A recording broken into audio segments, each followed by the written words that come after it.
Hello students. Last lecture जो semiconductor devices का first lecture था, इसमें हमने देखा कि किस तरीके से सॉलिड में एनर्जी बैंड का फॉर्मेशन होता है। और हमने इसमें देखा कि कोई भी मटेरियल जो है किस तरीके से हम उसको कंडक्टर, सेमीकंडक्टर और इंसुलेटर में डिवाइड करते हैं। तो कंडक्टर जिसकी कंडक्टिविटी जो होती है बहुत ज़्यादा होती है, और सेमीकंडक्टर की कंडक्टिविटी इंसुलेटर और कंडक्टर के बीच की होती है। तो आज हम बात करने जा रहे हैं इस लेक्चर में सेमीकंडक्टर के बारे में। और सेमीकंडक्टर कौन सा? इंट्रिंसिक सेमीकंडक्टर आज हम देखेंगे। सेमीकंडक्टर दो टाइप के होते हैं बेटा, एक होता है इंट्रिंसिक सेमीकंडक्टर और सेकंड होता है एक्सट्रिंसिक सेमीकंडक्टर। और एक्सट्रिंसिक सेमीकंडक्टर जिसको हम हिंदी में अशुद्ध अर्धचालक बोलते हैं, ये भी दो टाइप के होते हैं, पी टाइप और एन टाइप। इनका किस तरीके से बनते हैं ये हम अगली क्लास में देखेंगे। अभी हम बात कर रहे हैं शुद्ध अर्धचालक या इंट्रिंसिक सेमीकंडक्टर। ये नाम से ही समझ में आ रहा है, प्योर होता है। ये बेसिक मटेरियल जो होते हैं ये वो होते हैं। ठीक है, इसके जो एग्जाम्पल्स हैं ये हम बहुत अच्छा एग्जाम्पल जो ज़्यादातर हम यूज़ करते हैं, सिलिकॉन होता है, जर्मेनियम होता है। सिलिकॉन का अगर हम एटॉमिक नंबर देखें तो ये कितना होता है? 14 होता है। ऐसे ही अगर जर्मेनियम का देखें तो 32। और अब अगर बेटा इनका इलेक्ट्रॉनिक कन्फिग्रेशन हम देखते हैं तो 14 के लिए हमको क्या मिलेगा? 2, 8 एंड 4। और 32 के लिए मिलता हमको इलेक्ट्रॉनिक कन्फिग्रेशन, आप सब जानते हैं, 2, 8, 18 एंड 4। यहाँ आप क्या देख रहे हैं कि दोनों के आउटर शेल में जो वैलेंस इलेक्ट्रॉन मिल रहा है वो कितना है? 4 है। मतलब ये किस ग्रुप के हो गए? पीरियोडिक टेबल में फोर्थ ग्रुप को ये रिप्रेजेंट करते हैं। इनका जो क्रिस्टल स्ट्रक्चर होता है वो डायमंड के जैसा होता है। तो अब बात करते हैं कि मान लो अगर हमने एक जर्मेनियम क्रिस्टल लिया, ठीक है। अब जर्मेनियम क्रिस्टल है, इसमें हमने एक एटम लिया जर्मेनियम का, ठीक। उसमें वैलेंस इलेक्ट्रॉन हमको कितने मिल रहे हैं? 4 मिल रहे हैं, ठीक है। अब ऐसे ही ये जर्मेनियम, अगर हम 2D लेटिस की बात करें तो ये जर्मेनियम अपने जो इमीडिएट नेबर एटम होते हैं जर्मेनियम के, उनके जो वैलेंस इलेक्ट्रॉन होते हैं, बाकी तो देखो सब कोवेलेंट बॉन्ड बना के बैठे हुए हैं, लेकिन ये जो 4 हैं ये घूम रहे हैं इधर उधर। तो ये क्या करेंगे? ये भी तुरंत क्या करेंगे? बॉन्ड बनाना चाहेंगे, ठीक है। तो इसलिए ये अपने नेबरिंग जो तुरंत जस्ट नेबर वाले होंगे जर्मेनियम के, उनके साथ उनके पास भी एक एक ये वैलेंस इलेक्ट्रॉन होंगे, 4 होंगे। तो एक उसका वैलेंस इलेक्ट्रॉन लिया इसके जर्मेनियम के एक ने और एक कोवेलेंट बॉन्ड बना लिया। सिमिलरली दूसरे जर्मेनियम से एक इलेक्ट्रॉन लेके और इसने खुद का एक अपना इलेक्ट्रॉन लेके कोवेलेंट बॉन्ड बना लिया। ऐसे ही बाकी दोनों भी क्या करते हैं? कोवेलेंट बॉन्ड बना लेते हैं। तो ये क्या रिप्रेजेंट कर रही है? ये लाइन कोवेलेंट बॉन्ड को रिप्रेजेंट कर रही है जो इन दोनों के बीच में बना है। सिमिलरली इन दोनों के बीच में ये कोवेलेंट बॉन्ड, और ऐसे ही बाकी के कोवेलेंट बॉन्ड बनते हैं। ऐसे ही ये जो जर्मेनियम दिखाई दे रहा है ये आगे के नेबरिंग जो जर्मेनियम होंगे उनके साथ कोवेलेंट बॉन्ड बनाएंगे, ठीक है। तो ये वैलेंस इलेक्ट्रॉन को हमने ब्लैक डॉट से शो किया हुआ है। तो होता क्या है कि each atom share its 4 valence electron with its 4 immediate neighbour, ठीक है, जिससे कि इनका कोवेलेंट बॉन्ड बन जाता है। अब जो नॉर्मल टेम्परेचर है उस टेम्परेचर पे तो सबने कोवेलेंट बॉन्ड बनाए हुए हैं, तो कोई भी मूवमेंट नहीं होता, किसी भी चार्ज का मूवमेंट नहीं है, फ्लो ऑफ करंट भी यहाँ पर नहीं होता है। इसको हम डायग्राम में इस तरीके से समझ सकते हैं कि जब अगर टेम्परेचर जो है परम ताप या एब्सोल्यूट टेम्परेचर अगर 0 के है तो इस समय जो वैलेंस बैंड होता है वो पूरा इलेक्ट्रॉनों से भरा हुआ होता है। ये वैलेंस इलेक्ट्रॉन होते हैं, जो ये वाले वैलेंस इलेक्ट्रॉन है ना, ये वैलेंस इलेक्ट्रॉन यहाँ पर वैलेंस बैंड में भरे हुए होते हैं। कंडक्शन बैंड जो होता है वो पूरा खाली होता है। तो यहाँ पर एनर्जी धीरे धीरे ये क्या दिख रही है हमको? इंक्रीजिंग ऑर्डर में दिख रही है, ठीक है। अगर हमने टेम्परेचर नहीं बढ़ाया, 0 टेम्परेचर रखा, तो कोई भी इलेक्ट्रॉन यहाँ वीबी से कंडक्शन बैंड में नहीं जा सकता। मतलब इस समय ये कैसा काम कर रहा है बेटा? एज अ इंसुलेटर काम करता है। अब अगर हम टेम्परेचर बढ़ाना चालू करते हैं तो क्या होगा? तो ध्यान देना, यहाँ पर ये स्ट्रक्चर जो हमने लिया है, जबकि हमने कोई इलेक्ट्रिक फील्ड नहीं लगाई हुई है यहाँ पर, तो अगर आप टेम्परेचर बढ़ाओगे तो क्या होगा? काइनेटिक एनर्जी बढ़ेगी उस मटेरियल की। काइनेटिक एनर्जी बढ़ेगी तो क्या होगा? थर्मल एजिटेशन प्रोड्यूस होंगे। और ये थर्मल एजिटेशन, यहाँ पर ये जो कोवेलेंट बॉन्ड बने हुए थे इनको क्या करने लगेंगे? ब्रेक करने लगेंगे। और अगर कोवेलेंट बॉन्ड ब्रेक हो गए मतलब इलेक्ट्रॉन अलग हो गया, और जब इलेक्ट्रॉन फ्री हो जाएगा, अलग हो जाएगा, तो उसकी जगह पर क्या क्रिएट होगा, एक होल क्रिएट हो जाएगा, एक होल प्रोड्यूस हो जाएगा वहाँ पर। अब बेटा जैसे जैसे हम टेम्परेचर बढ़ाते जाएंगे तो ये इलेक्ट्रॉन होल पेयर और ज़्यादा प्रोड्यूस होते चले जाएंगे। यहाँ पर हम देख सकते हैं ये इसमें डायग्राम में कि अगर हमने टेम्परेचर को एब्सोल्यूट टेम्परेचर से बढ़ाया तो यहाँ पे क्या था, वैलेंस बैंड भरा हुआ था ना इलेक्ट्रॉन से। अब यहाँ पर जैसे ही टेम्परेचर बढ़ा यानी काइनेटिक एनर्जी बढ़ी, यानी कि थर्मल एजिटेशन, यानी कि यहाँ पर जो इलेक्ट्रॉन्स थे उनको क्या हुई, एनर्जी मिली। उस एनर्जी को लेके ये जंप करके कहाँ चले गए, कंडक्शन बैंड में चले गए। ठीक है, इनको इतनी एनर्जी मिली कि यहाँ से कंडक्शन बैंड में। तो जितने ज़्यादा इलेक्ट्रॉन्स को इस टेम्परेचर पर एनर्जी मिलेगी, टेम्परेचर बढ़ेगा, थर्मल एजिटेशन होगा, वैसे वैसे इलेक्ट्रॉन कंडक्शन बैंड में जंप करके जाते जाएंगे। समझ में आ गया। अब यहाँ पर जो इलेक्ट्रॉन है ये कैसे हैं, नेगेटिव पार्टिकल है। इलेक्ट्रॉन निकल गया तो जो बचा हुआ पार्ट है जिसको हम होल कह रहे हैं, ये क्या रिप्रेजेंट करता है, ये पॉजिटिव को रिप्रेजेंट करता है। क्लियर हुआ।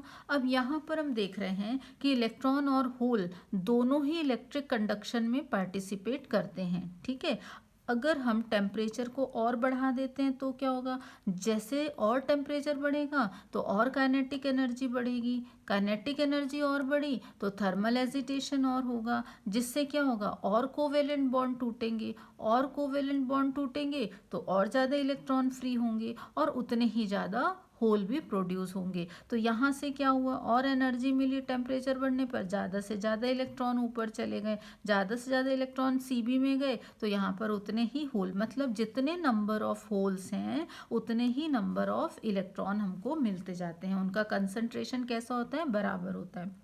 तो अब अगर हम ऐसा करें कि इलेक्ट्रिक फील्ड अप्लाई कर दें, तो इलेक्ट्रिक फील्ड अगर हमने अप्लाई की तो अब क्या होगा कि ये जो इलेक्ट्रॉन यहाँ जंप करके चले गए वो तो अलग, यहाँ जो कोवेलेंट बॉन्ड बना के बैठे हुए हैं ना, अब इनमें से इस वैकेंसी को ऑक्यूपाई करने के लिए ये कोवेलेंट बॉन्ड टूटेगा या ये टूटेगा या कोई भी कोवेलेंट बॉन्ड टूट के यहाँ पर उस होल को क्या करेगा, भरने के लिए वहाँ पर चलाएगा।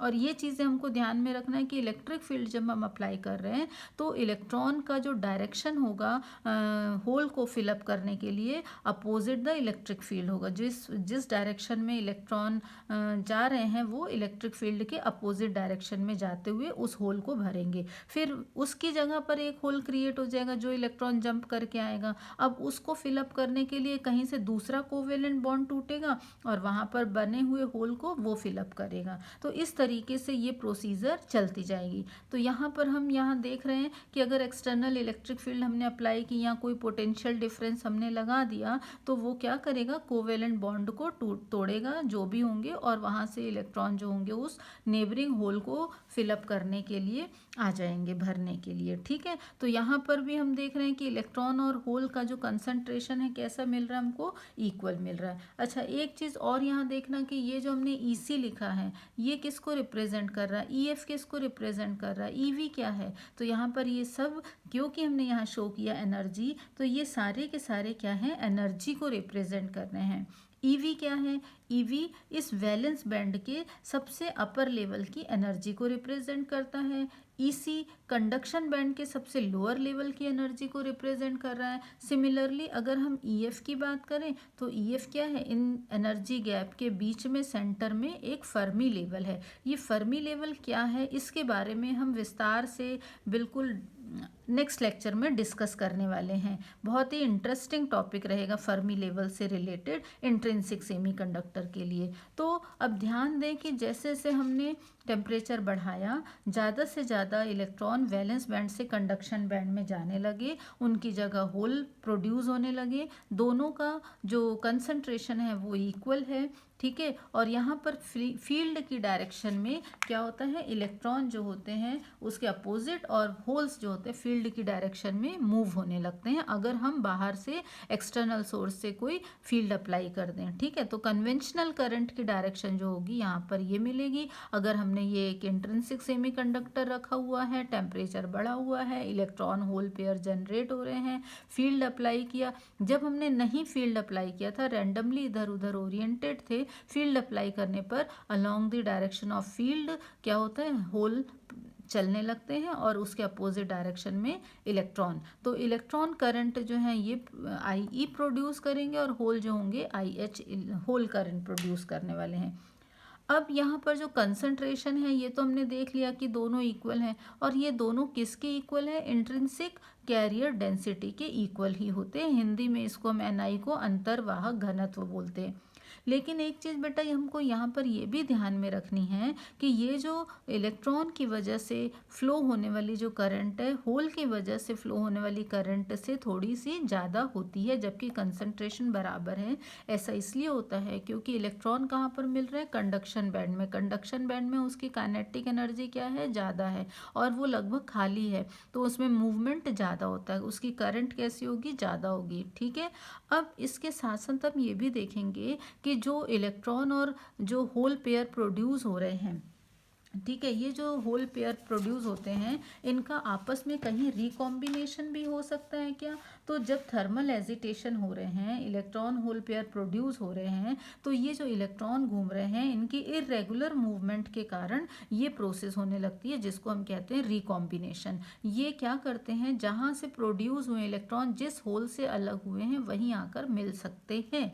ठीक है, तो ये इस तरीके से हम डायग्राम इसको ड्रॉ कर सकते हैं कि हमारे वैलेंस बैंड में ये इलेक्ट्रॉन थे, इलेक्ट्रॉन को एनर्जी मिली, इलेक्ट्रॉन जंप करके कंडक्शन बैंड में चले गए, इस गैप को क्रॉस ओवर करते हुए ये जनरेशन हो गया किसका, इलेक्ट्रॉन होल पेयर का। लेकिन अगर ये इरेगुलरली घूम रहे हैं इधर उधर, ठीक है, तो ये क्या कर सकते हैं, कभी भी वापस अपने जहाँ से निकल के गए थे उस होल पर वापस आके उस पेयर को ख़त्म कर सकते हैं। और ये वापस क्या करेंगे कि उसी टेम्परेचर पर जैसे कि होल पेयर जनरेट हुआ था वैसे ही रिकॉम्बिनेशन हो जाएगा। तो ये इक्विलिब्रियम की स्टेट में ये दोनों का रेट कैसा होगा, इक्वल होगा। अगर टेम्परेचर ज़्यादा है तो ये दोनों कैसे होंगे, along with generation of free electron hole pair recombination process जो है वो भी होती रहेगी। और टेम्परेचर अगर इक्विलिब्रियम पे आ जाता है तो दोनों की रेट इक्वल हो जाती है।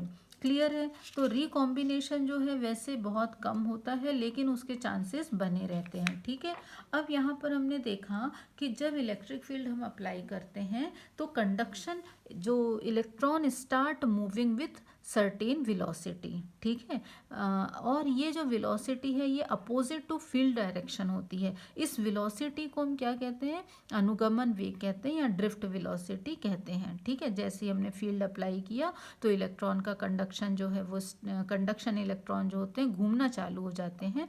कहाँ पर घूम रहे हैं ये हम ऑलरेडी डिस्कस कर चुके हैं कि अपोजिट द डायरेक्शन। और ये इलेक्ट्रिक कंडक्शन जो होता है ये किसी भी सब्सटेंस के लिए इलेक्ट्रिकली न्यूट्रल होता है।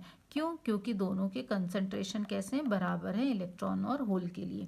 अगर हम टेम्परेचर बढ़ा रहे हैं, टेम्परेचर बढ़ाते बढ़ाते मान लो हम 300 के तक अगर पहुंच जाते हैं तो उस समय जर्मेनियम और सिलिकॉन के लिए रेजिस्टिविटी कितनी होगी और कितने इलेक्ट्रॉन होल पेयर प्रोड्यूस होंगे। हमने ये देखा है कि टेम्परेचर बढ़ रहे हैं तो इलेक्ट्रॉन होल पेयर प्रोड्यूस हो रहे हैं किसी भी वॉल्यूम के अंदर। ठीक है, तो इतने टेम्परेचर पर कितने हो जाएंगे लगभग, तो इस टेम्परेचर पर 2.5 इंटू 10⁻19 इलेक्ट्रॉन होल पेयर पर मीटर क्यूब में प्रोड्यूस हो रहे हैं।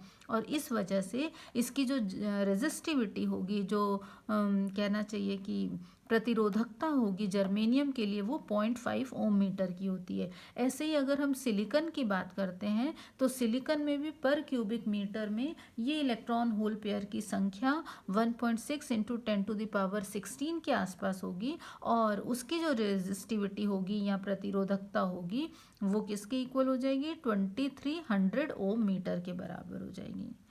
अब साथ में इलेक्ट्रॉन होल पेयर अगर जनरेट हो रहे हैं यानी इलेक्ट्रॉन फ्री हो रहे हैं, तो इलेक्ट्रॉन को फ्री होना है यानी कि वैलेंस बैंड से कंडक्शन बैंड में जाना है, तो उसके लिए कितनी एनर्जी की ज़रूरत पड़ेगी। तो अगर जर्मेनियम है तो जर्मेनियम के लिए 0.7 इलेक्ट्रॉन वोल्ट और सिलिकॉन के लिए 1.1 इलेक्ट्रॉन वोल्ट। ठीक है, और हम यहाँ से ये भी इतने पॉइंट डिस्कस करते हुए समझ चुके हैं कि जो इंट्रिंसिक सेमीकंडक्टर है ये किस पर डिपेंड कर रहा है, सिर्फ और सिर्फ टेम्परेचर पर डिपेंड कर रहा है। और हमने देखा कि क्योंकि इनकी जो कंसंट्रेशन है वो कैसा है, लगभग बराबर ही है इलेक्ट्रॉन और होल्स का कंसंट्रेशन, इसलिए हम कह सकते हैं कि इसकी जो कंडक्टिविटी होती है वो बहुत ही लो होती है। ठीक है, और साथ में हम देख रहे हैं कि अगर हमने टेम्परेचर नहीं बढ़ाया हुआ है तो फर्मी लेवल, जिसके बारे में हम डिस्कस करेंगे नेक्स्ट लेक्चर में, वो बिल्कुल वैलेंस बैंड और कंडक्शन बैंड के सेंटर में होता है। तो ये सेंटर में क्यों होता है फर्मी लेवल, जैसे हमने यहाँ पर डायग्राम ड्रॉ किए थे, यहाँ पे भी सेंटर में बनाया, यहाँ पे भी, ये सेंटर में क्यों होता है, क्या टेम्परेचर के साथ में इसमें वेरिएशन होता है, ये सब हम नेक्स्ट लेक्चर में डिस्कस करने वाले हैं। ठीक है, ओके बेटा, थैंक यू।